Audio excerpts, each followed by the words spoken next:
앞선 두 개의 영상을 통해 수학적으로 하나의 스프링과 질량을 포함하는 단일 자유도 시스템에 대해서 알아보고 그 과정에서 고유 진동과 공진의 개념을 알아보았습니다. 그리고 실제 우리 주변의 물체들은 어떻게 바라봐야 하는지에 대해서 알아보기 위해 다자유도 시스템 운동 방식을 도출하였습니다. 이제 여러 개와 스프링과 질량이 연결된 거시적으로 보면 우리 주변 물체의 고유 진동수와 고유 벡터가 어떻게 계산되는지에 대해 고찰해 보겠습니다. 그 시작은 고유치 문제에 대해 알아보는 것입니다. 다자유도 시스템의 고유 진동수와 고유 벡터를 계산하는 것은 고유치 문제라는 것을 해결하는 행위입니다. 갑자기 뜬금없어 보이지만 잠시 후 우리의 운동 방정식이 이러한 형태가 되기 때문에 미리 알아보겠습니다. 매트릭스 A와 B가 있고 벡터나 행렬이 아닌 스칼라인 람다와 어떠한 벡터 V가 이처럼 있는데 이러한 관계를 만족시키는 람다와 V가 있을 경우 각각 아이젠밸류, 아이젠벡터라고 부릅니다. 그리고 이 식 자체를 아이젠밸류 프로블럼, 고유치 문제라고 부릅니다. 이때 행렬 A와 B는 대칭 행렬이어야 하고 행과 열의 수가 같은 정방 행렬이어야 합니다. 생각해보니 우리가 앞에서 구해놓은 스티프니스 매트릭스와 매스 매트릭스가 그러하네요. 이 문제를 풀면 우리는 고유 진동수와 고유 벡터를 한 방에 다 구할 수가 있습니다. 그럼 감쇄와 외력을 무시한 즉 자유진동 상태인 다자유도 시스템이 방금 소개한 고유치 문제와 어떤 연관이 있는지 알아보겠습니다. 앞서 1자유도 미분 방정식을 다룰 때처럼 다자유도 시스템 역시 지수 형태의 해를 고려합니다. 거의 비슷한데 이번엔 지수 앞에 파이라는 벡터가 붙어 있네요. 이걸 한 번, 두 번 미분한 뒤 원식에 대입하여 정리하면 앞서 소개한 고유치 문제랑 동일한 형태가 됩니다. 그럼 이 고유치 문제를 만족하는 오메가와 파이를 구하면 우리는 다자유도 시스템의 고유 진동수와 고유 벡터를 계산할 수 있습니다. 참고로 오메가 제곱을 아이젠밸류라고 하고 오메가를 고유 진동수라고 합니다. 우리가 다루는 이 시스템은 다자유도 시스템이므로 이 고유치 문제를 만족하는 고유 진동수와 고유 벡터는 자유도의 수만큼입니다. 그럼 이 고유치 문제를 풀어야 하는데 형태를 보시면 왼쪽 괄호 안에 두 행렬 K와 M은 차원이 같고 오메가는 그냥 숫자이니 이 괄호 자체가 하나의 행렬입니다. 따라서 고유치 문제는 어떠한 행렬과 벡터 파이를 곱한 것이 0벡터, 널이 되는 문제인 것입니다. 그런데 우리가 구하고자 하는 고유 벡터 파이가 0이 되어버리면 문제를 푸는 의미가 없어지니 고유 벡터 파이는 0이 아니어야 합니다. 그럼 두 개를 곱했을 때 0이 되는 조건을 왼쪽의 매트릭스가 가져야 합니다. 그 조건이라는 것이 듣다 보면 좀 황당한데 바로 매트릭스의 디터미넌트, 행렬식이 0이 되어야 한다는 것입니다. 저는 학생 때 고개를 끄덕이며 듣다가 이 설명을 듣는 순간 머리가 하얗게 되었습니다. 도대체 무슨 소리인지 전혀 이해를 못했기 때문입니다. 기본적인 선형대수학에 대한 개념이 없으면 이해할 수 없는 것이라 기초 개념부터 다져보겠습니다. 매트릭스는 그 자체가 변환입니다. 2차원에서 생각해 볼까요? 참고로 저는 2차원에서 설명드리지만 이러한 개념은 3차원, 4차원, 1000차원, 만차원으로 확장하여도 개념은 동일하다고 생각해야 합니다. 2차원은 기본적으로 x 그리고 y축과 일치하고 길이가 단위 길이인 기저 벡터가 2개, i와 j가 이미 있는 상태이죠. 모든 2차원 행렬은 이 기저 벡터를 기준으로 변환을 하는 것입니다. 첫 번째 칼럼은 기저 벡터 i가 도달하는 좌표이고 두 번째 칼럼은 기저 벡터 j가 도달하는 지점입니다. 그런데 그냥 이 벡터가 그 위치로 찾아가는 것이 아니라 이처럼 전체 공간 변형에 의해서 기저 벡터 i와 j가 변환 전의 좌표로 이동하는 것입니다. 이것이 바로 행렬의 의미이자 선형 변환이죠. 이러한 변환에 특정한 벡터를 곱해주면 학창시절 배운 연산 공식으로 또 다른 벡터를 얻을 수 있는데요. 이것의 의미는 변환된 각 기저 벡터를 각각 스케일링하여 더해준 것을 의미하죠. 결과는 동일합니다. 개념적으로 접근할 때는 AX는 B와 같은 형태를 볼 때에는 항상 X벡터를 입력하면 함수처럼 선형 변환을 해주는 행렬 A를 통해 B를 얻을 수 있다라고 생각하는 것이 좋습니다. 입력과 출력이 있는 시스템이라고 생각해도 좋을 것 같습니다. 다시 행렬로 돌아가서 2차원 행렬에서의 디터미넌트, 행렬식이란 이와 같은 선형 변환 전과 변환 후의 면적 비율을 의미합니다. 변환 후 면적이 3배가 늘었으니 디터미넌트는 3입니다. 학교에서 배운 연산 방법에서도 결과는 같죠. 방금 했던 변환을 다시 취소하는 개념이 있는데 이를 역변환이라고 하고 그것을 가능하게 하는 행렬을 역행렬이라고 합니다. 역행렬이라고 해서 뭐 특이한 건 아니고 똑같은 행렬인데요. 역행렬의 개념은 변환한 걸 취소하는 행렬을 의미합니다. 이 문제에서 역행렬의 디터미넌트는 얼마일까요? 3분의 1이죠. 역변환되면서 면적이 3에서 1로 줄어들었으니까요. 그렇다면 변환 후에 면적이 0이 되는 상태도 있을 것인데요. 이 차원에서 디터미넌트가 0이라는 것의 의미는 변환 후의 면적이 0이 되는 상태이죠. 가령 오른쪽의 변화는 두 벡터의 방향이 일치해버려서 두 벡터가 이루는 면적이 0인 경우입니다. 디터미넌트가 0인 경우이죠. 여기서 중요한 것은 변환 후 차원이 수축되었다는 것입니다.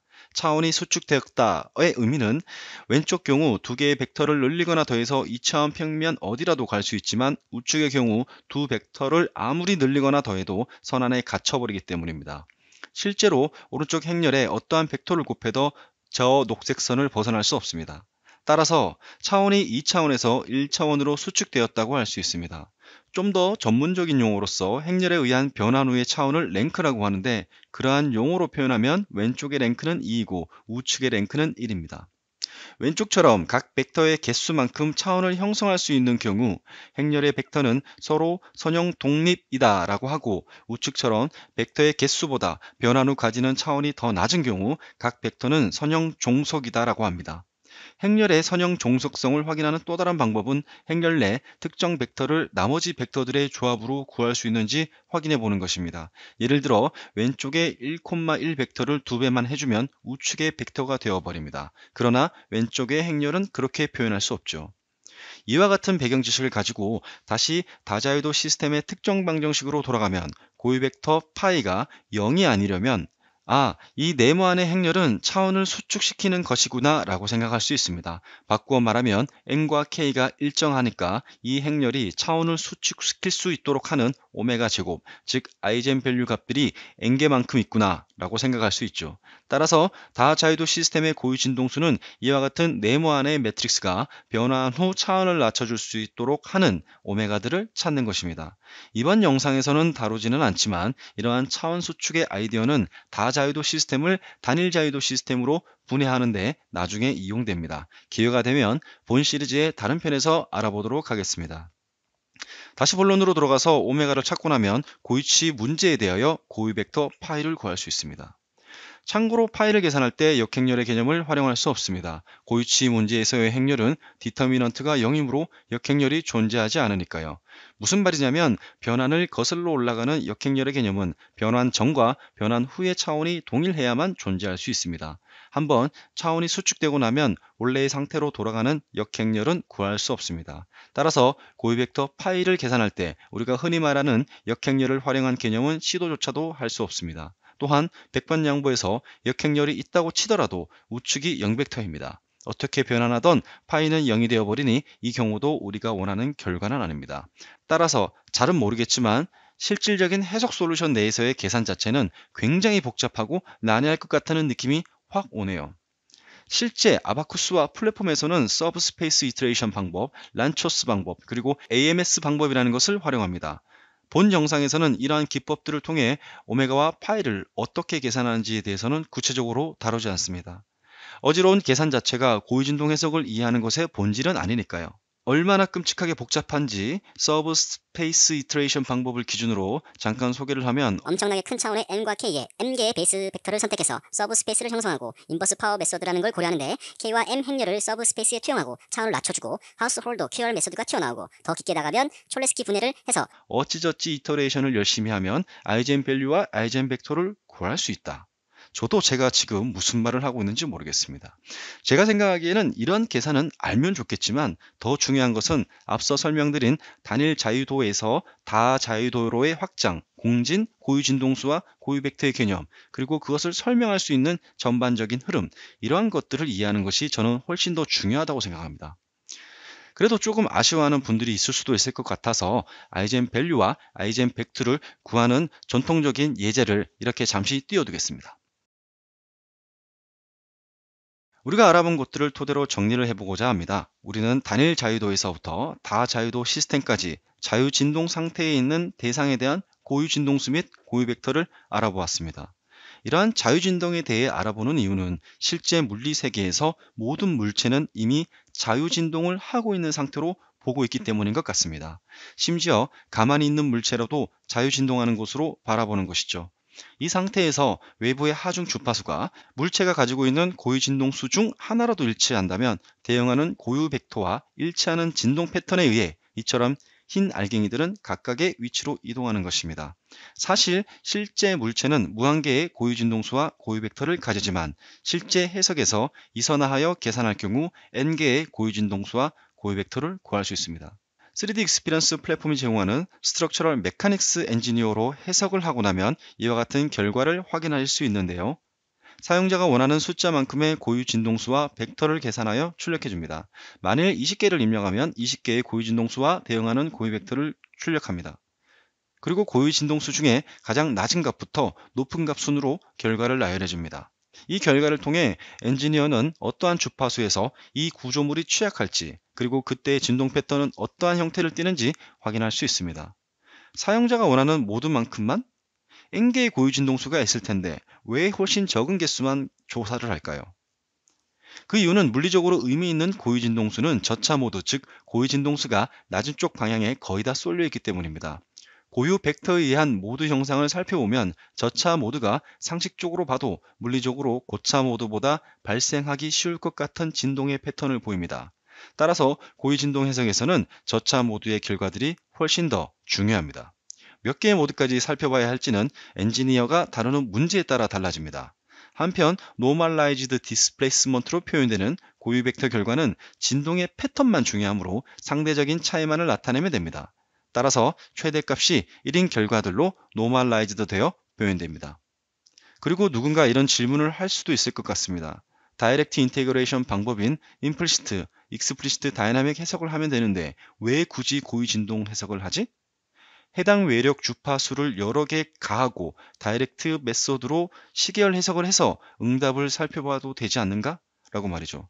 그럴 수도 있을 것 같습니다. 그런데 이러한 주장은 포크레인을 놔두고 커피 스푼으로 배수로 공사를 하자는 말이랑 똑같습니다. 만일 운동 방정식의 질량 감쇄, 강성을 대표하는 MCK가 일정하다면, 다른 말로 시스템이 선형이라면 무조건 고유 진동수 해석을 해야 합니다.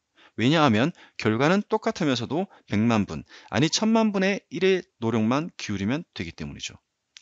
고유진동 해석 결과물의 가치는 어떠한 구조물의 응답 특성을 파악하는 데 그치지 않고 실제 구조물의 동적 응답을 계산하는 3D 익스피리언스 플랫폼이 제공하는 리니어 다이나믹 또는 모달 다이나믹이라고 불리는 해석으로 확장될 수 있습니다. 앞서 말씀드렸던 포크레인을 활용하는 방법들이죠.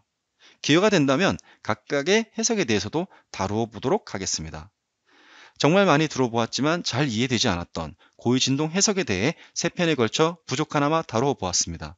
이러한 해석 기법이나 이론들을 이처럼 대충만 살펴보아도 관련 이론을 개발하고 확장하였던 수학자, 물리학자, 엔지니어 및 개발자들에게 정말 깊은 경외심을 갖게 됩니다. 3D 익스피리언스 플랫폼을 활용하면 이러한 복잡한 내용들을 완벽하게 내장하고 있는 강력한 해석로를 통해 고유진동 해석뿐만 아니라 진동과 관련된 해석들을 매우 효율적으로 수행할 수 있습니다.